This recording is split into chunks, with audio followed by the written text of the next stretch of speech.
What is up, guys? I'm out here really early. Okay, it's not really early. It's like 7:30, but you know, when you've got small kids, 7:30 is like, okay, did I get everybody breakfast? Is everybody okay? Are you all gonna be fine? And I am outside trying to pick the beans because it's supposed to get up to 100 and something real feel today, which is often what we go by. I know the heat index is like, oh, it's 95. Well, it's 95 with 100% humidity, so it feels like you're gonna die. So I'm trying to pick these beans, and I'm also trying to do it before the pool people get here because they're actively working on it, and I feel so weird filming in front of people. It makes me kind of clench up, and I can't like be myself because I'm like, people are staring at me. I'm not that person who wants to get up on stage and give speeches or even singing, because I've sang in church several times, and every time I feel like I'm gonna vomit beforehand. No, I don't like it. I'm not a center of attention girl. It makes me very uncomfortable. So that's wet. Oh, I'm gonna have a wet butt now.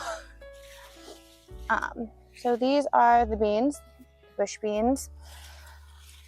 I seem to have years where I do really well with one thing. So, and it's my fault, and I know it is, but I'll have one year where I do really, really good with jalapenos, and I grow a ton of jalapenos. And then I'll have one year where I do really, really good with beans, and it just seems to work that way. And mostly it's my own fault because I'll plant a lot of one thing that year. And this year I did a lot of bush beans because I got no bush beans last year. I mean, I got some, but the bugs got more and they destroyed a lot of them. So this year I've gone full, give me all the banana beans. Did I mention it's first thing in the morning? I'm not awake. Hi, Mr. Bumble. I've gone full bush bean crazy. Let's harvest some of these. My butt is soaking wet.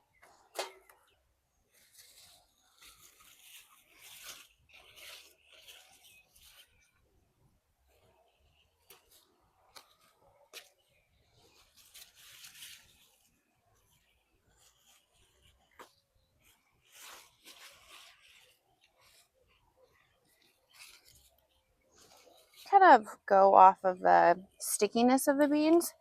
If they still feel very fuzzy and sticky, I don't really harvest them. I like to wait until they're more smooth feeling, and that to me is kind of my signal to go ahead and harvest them. Most of the time you can look at them and see, okay, this is pretty big. It doesn't feel as sticky as the other ones. That's just how I do it because I can't remember all the different varieties. I mean, I can, but when you don't want to extend your brain power and your thinking power and be like, oh, this contender bush bean says 55 days and this Blue Lake bush bean says 50 days, you just want to harvest. It's just a tad easier to do it that way, for me at least. But the nice thing about beans is you can really harvest them at any size. I want them to be large enough, ideally, to do well in the canner because I like to can our beans. Beans, in my opinion, are great because you can preserve them in a number of ways. It's like golden morning, the sun's coming up. You can, and you can freeze. Beans freeze really, really well. Plus for me, green beans are just one of the beans that I think of as a side dish. And I'm like, oh, we probably have some green beans that are canned, or oh, we probably have some green beans in the freezer. So beans are a great one for me because I remember it really easy. Whereas sometimes I'll put something in the freezer because we have vegetables that are frozen and canned because we try to grow enough to eat them fresh when they're coming in, but also to preserve them for when they're not. And certain ones I just don't think about. Like I will forget, oh, we have collards in the freezer that were blanched and I could make. Or, oh, there's cabbage in the freezer that was blanched and I could make that as a side dish. And if I don't want to go through the freezer every single week to see what we have, I can forget about it. Whereas for some reason in my mind, canned green beans are just, oh, we have that. It's just there in the back of my head. It's probably from my childhood. I'm from the hamburger helper canned green bean generation. And because of that, that's where my brain goes. I'm like, oh, yep, canned green beans. Just moving this stool along with me because I've been doing so many projects and so much gardening that my lower back is hurting. but I can't sit all day. I'm one of those people where I actually really don't sit very much during the day unless I'm trying to make a concentrated effort to sit. I'll actually get pains from sitting too much because it's so opposite what I typically do. Editing is really hard for me. Editing is probably the most difficult part for me of doing YouTube, which is funny because I had a chat with a good friend named Stacy, and she's I think she's about my mother's age. Anyhow, she's older than me, but she has a son that's a little bit younger. So I think he's in his 20s, mid-20s, and I'm in my almost mid-30s. I'll be 35 in just a couple of weeks. And he has ADHD as well. And we were talking about it because she was like, I would have never known that you have ADHD. And I was like, well, that's because you never see me not on my medication. Because when not being broke, horrible. That's because whenever we're at church with Seth being in ministry, I will take my medicine so I don't embarrass him with my spazziness or offend anybody with my spazziness. And I was like, well, that's because you never see me without my medication. And he does this really neat job where he does photography and videography for weddings for high-end customers. And part of that is to film it afterwards. So he'll do, like, I don't know if they're considered celebrities, but the wealth class that I'm not in, and he has to edit the footage afterwards. And she's like, that's the hardest part for him, is editing the footage. And you have to sit there. And I'm like, oh my gosh, I so understand, because you're having to sit there and you're having to focus and listen and make adjustments. And for anybody who has ADHD, sitting still for long periods of time is almost like torture. You're like, I gotta do something. Like, I can't, even with medication, there's only so much sitting I can stomach before I'm like, ah. So I don't, this set right here is so beautiful. Oh my gosh, yay. With how much bug damage we've had in the last 2 years, it's been so disheartening seeing all of the plants and the tomatoes and everything get destroyed, that anytime you get a successful harvest of something, you're like, yes, I did it. See, this is first thing in the morning energy. I'm much more of a morning person, and I'll just sit here and be like, blah, blah, blah, blah, blah. Whereas Seth is, I'm not a touch me in the morning person. Like, he'll give me a hug and I can tolerate it for about 5 seconds. After I've had my coffee, I can be more pleasant like I am right now. But for the most part, I can talk to you after I've woken up and I want to get up and I want to do something.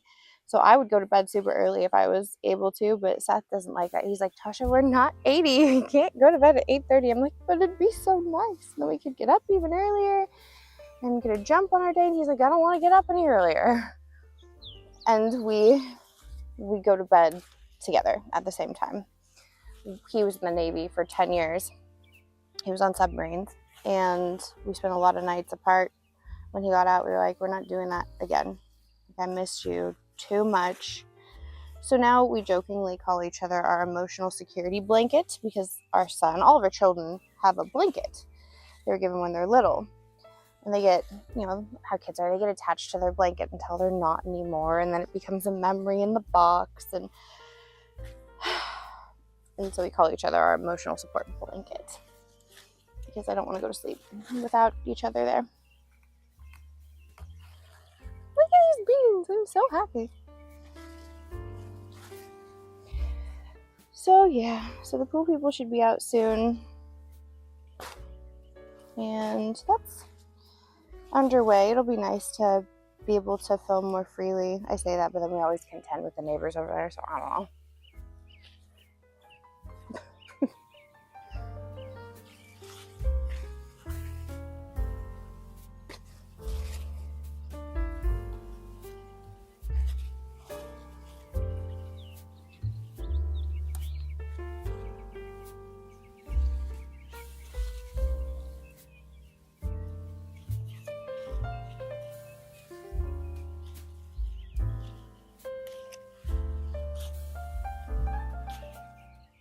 bush beans grow so fast that at this point I'll want to come out here pretty much every other day and check on these.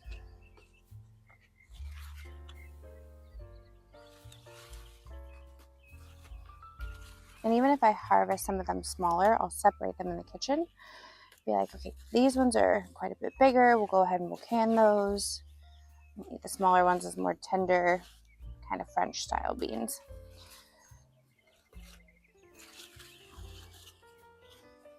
But yeah, I've even been considering doing another planting of beans after this initial harvest, just because I'd really like to get a ton up in the pantry.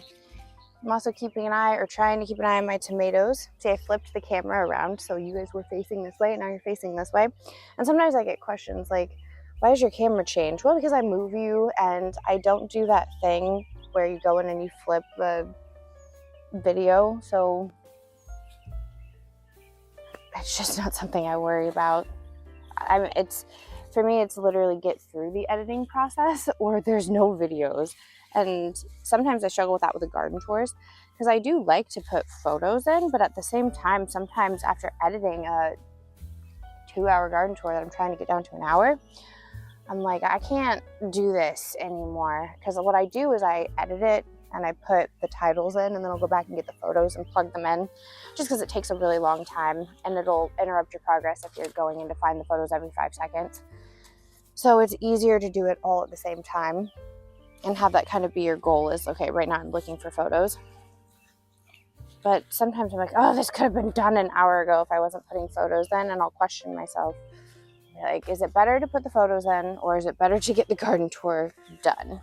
Because for me, I know myself. I've accepted myself. That's a big part of, I feel like, getting into your 30s, you really start to find self-acceptance rather than a desire to change. I'm like, I will get tired of this. This is not going to go well.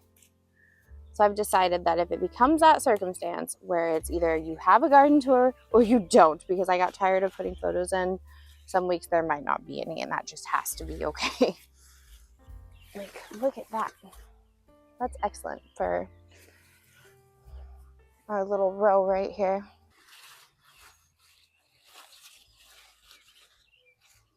Yeah, I told the kids, because some of them are already done. I'm going to switch you again. See, now you're going to go to the other side again because of the sun. We're playing Chase the Sun. So some of our kids, because we're homeschooled, that may have made it worse. Whatever. Some of our kids, because we homeschool, they're about done with their school year. At least Ella is.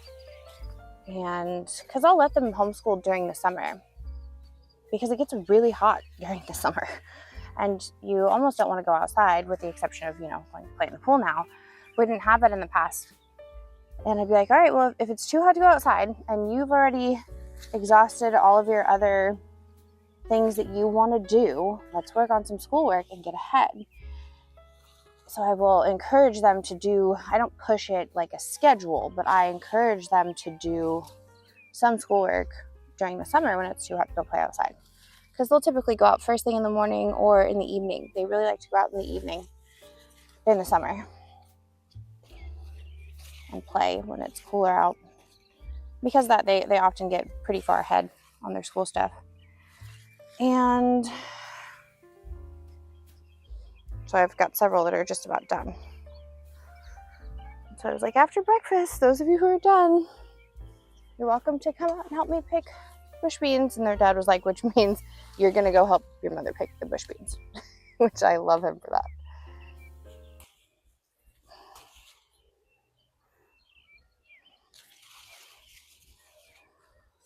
Every truck that drives by, I'm like, is it the pool people?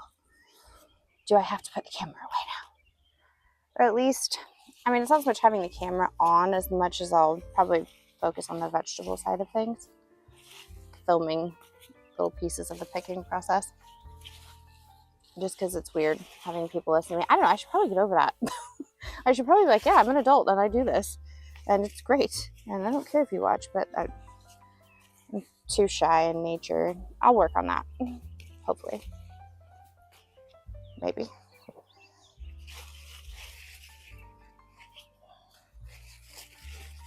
Everybody's so excited to get the tomatoes in. And I will absolutely, if these tomatoes start showing signs of bug damage like last year, I will net the heck out of all the tomatoes, which for me is saying a lot. We might need another basket. In the past, I've always maintained, oh, well, I want to work smarter, not harder. I want to take that, would you please go away, gnats? Path of least resistance in gardening. I don't, which for me means I don't want to do more work than necessary. I don't want to fight nature or the way the plants grow just to make it fit me. I want to have to weed as little as possible and apply things to the garden as little as possible and fertilize as little as possible. And a big part of that comes with an understanding of how the plants grow and thrive and really do their best. Because I couldn't imagine having to have a schedule where I have to put fertilizer down this time and this time and trying to remember it all with a garden of this size. I wouldn't be able to do it and manage all my other responsibilities. So I've never really been big on netting things in the past. Like last year, the tomatillos got slaughtered because of bugs, and I had a few people who were like, well, why don't you just net them? And it's a great idea, because if I did net them, then we would get some. Like, the logic is there, and it is solid. The problem is with certain varieties, like tomatillos, they require cross-pollination by an insect, or you'd have to pollinate them, and I don't want to do that. Whereas tomatoes are self-pollinating, so I could net them, which getting all the netting on would be a really big pain in the butt. But if it's that or no tomatoes, I want the tomatoes. And it would also look kind of weird during filming to be like, look at all these tomatoes that you can only partially see. But listen, as much as I love you guys, I need my tomatoes.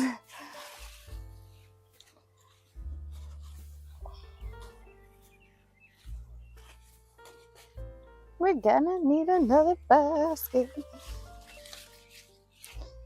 I think what people who don't garden maybe don't understand is the sense of joy and pride that you feel when you harvest food that you grew. I read this article that said that sometimes the reason that video games are so popular are because they give you a dopamine hit when, now I don't have time for video games, like Seth will play this wordscape, homescape thing on his phone, not all the time, he's not like crazy about it, but it's like you match these tiles and these. I don't have the ability to do that because when I'm on my phone, I'm typically working. I'm trying to get something done. In my downtime, instead of playing a video game, I'm probably editing.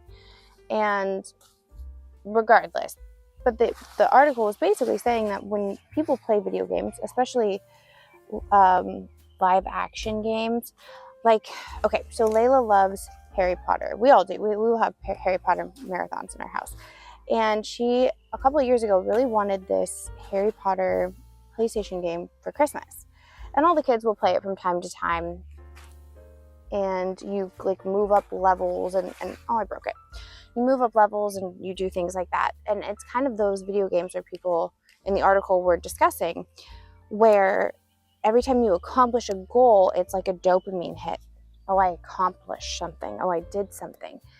And it makes you feel good. It makes you feel like you're doing something, which is why for some people video games could be addictive or something that you really, really enjoy, because it gives you this sense of accomplishment. And it's rather quick. It's like oh, I did this. Oh, I did this. Oh, I did this. And I feel like that's very similar for me as a person doing the things I do during the day. So growing food and then now it takes a little bit longer when you're harvesting. But right now, harvesting these green beans that I grew from scratch, knowing that I can can some of these and I can feed my family with them and I don't have to buy vegetable side dishes this week at the grocery store because I grew them. I mean, I don't really do it very often because I grow them all year round or some sort of something all year round. But having that feeling is a really big feeling of accomplishment. It's that same dopamine hit. When you plant a seedling and you see it grow for the first time, and you're like, oh, it's alive. It's a dopamine hit. When you can a bunch of green beans and you line them up on the counter and you see all your canned storage, that's a dopamine hit. When you make dinner and your kids go, Mom, this tastes amazing, dopamine hit. And so I think very much that for people who don't, I mean, if you don't garden, I can understand how it could be harder to understand, because sometimes it takes a while for it to work, and other times it doesn't work that well. Like, I can tell you it is not a dopamine hit when your tomatoes get destroyed by bugs. There's a stink bug. It is now a dead stink bug. But yeah, it doesn't feel good when you spend 3 months growing tomatoes just to have 60% of your crop decimated. That does not feel good. That is not a dopamine hit at all. So I will 100% be on board with the netting if I have to. But I think if people were to grow plants and really enjoy it and try it out, I think they could really enjoy it. So I don't know. The point is, I guess, if you've never gardened, or if people have never gardened and been able to harvest their own food like this, they probably don't get it. And that's okay. But I love it.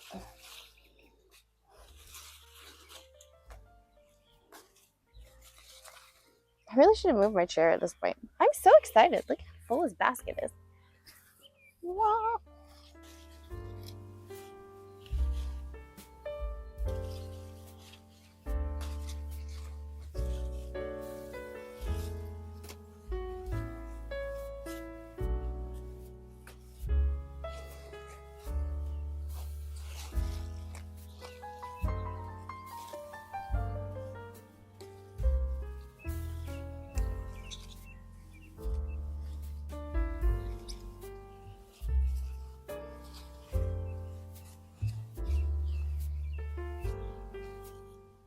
This is why all clothes are gardening clothes.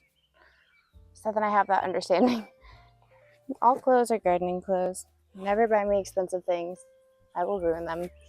Not because I don't love them, but because I love the garden more. Well, I didn't have any of these fall out, did I? I'd be very sad.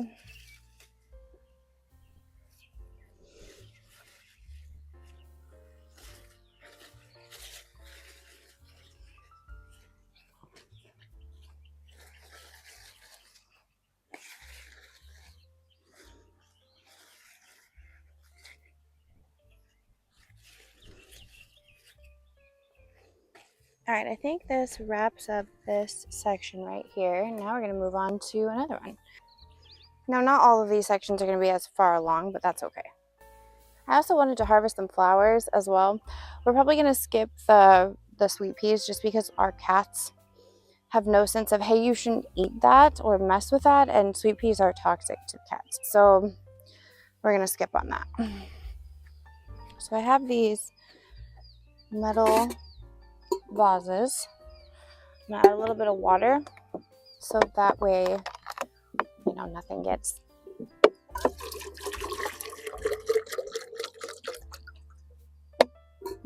itself in a conundrum. So this right here is white valerian. This will be a really good, I just want to tap these because if a bunch of these blooms are going to fall off, I don't want to take it inside and just have it have white fluff everywhere. I am going for taller blooms more than anything. White valerian has the same properties as like purple valerian, so you can harvest it and use its roots the same way as you would other valerian, but it makes for a really good filler in bouquets, which I appreciate. I've been growing a lot more flowers for our table, and I think it's just a really fun thing that you can do. Plus, it makes the pollinators happy, and who doesn't appreciate a happy pollinator when a happy pollinator gives you more fruits and vegetables? So they're both medicinal and beautiful, which is a win-win. Win-win-win. Yes, I'm amusing myself this morning. Let's see what else we've got. I also like to use odd things as filler. So some people will grow specific greens for filler in bouquets. I like to use a lot of herbs. So tall oregano, tall basil, things of that nature I think is just really lovely in an arrangement. So I lean towards that quite a bit. For example, this right here is bee balm. This is really good. I'm going to save that one because I need it for tea, but I really like that. And then we have some hollyhocks over here. I'm going to leave the hollyhocks. I'm going to let these taller ones kind of open a little bit more first.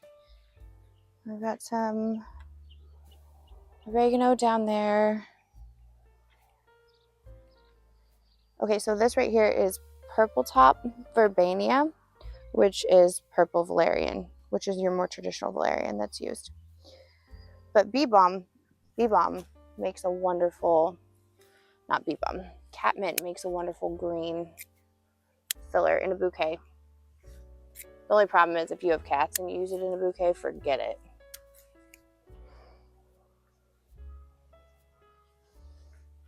They'll be all over it. So maybe I'll just harvest this as like herbs.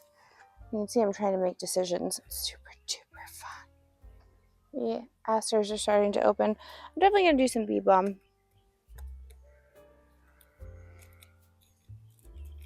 I keep saying bee balm. I'm really stuck on it. I'm definitely gonna harvest some yarrow.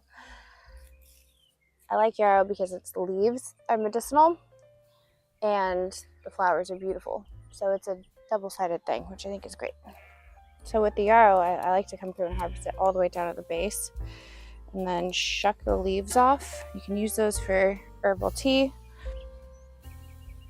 What those two are.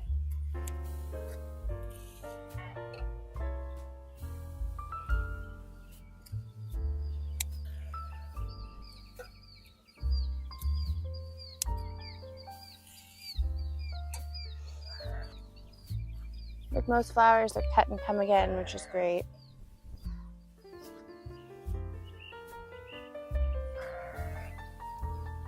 I was out here doing garden work yesterday and clearing some brassicas out of the garden, so I threw brassica leaves over to the sheep, and now they're demanding they get additional treats. Like full on demanding it. Like, how dare you, woman? Alright, that's pretty good. So this is Clarkia. Clarkia is a great one. I really love the Clarkia. I'm really enjoying it because it's nice and tall and lovely. So again, I like to harvest these nice and low at the base because that encourages them to bush out. And as hard as it is, you do want to strip the sides.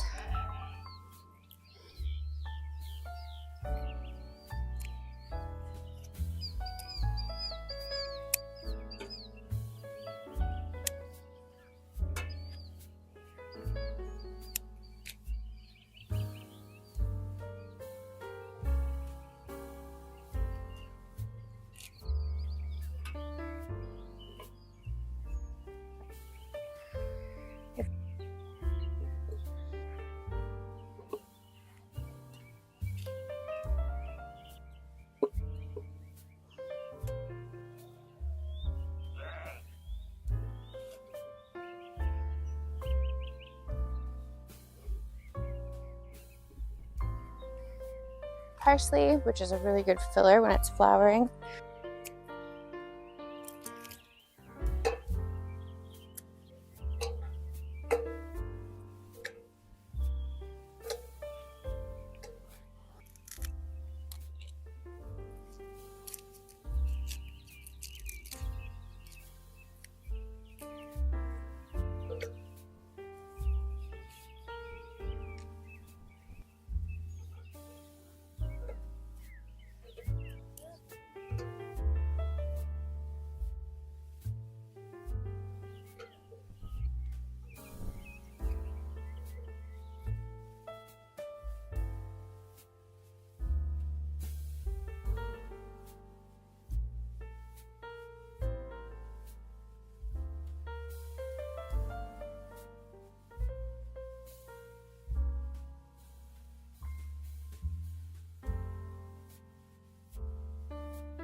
So while I am sitting here editing this video, I noticed that I did not sign off on this one either. So I hope you enjoyed picking green weeds with me, and I will see you guys in the next one.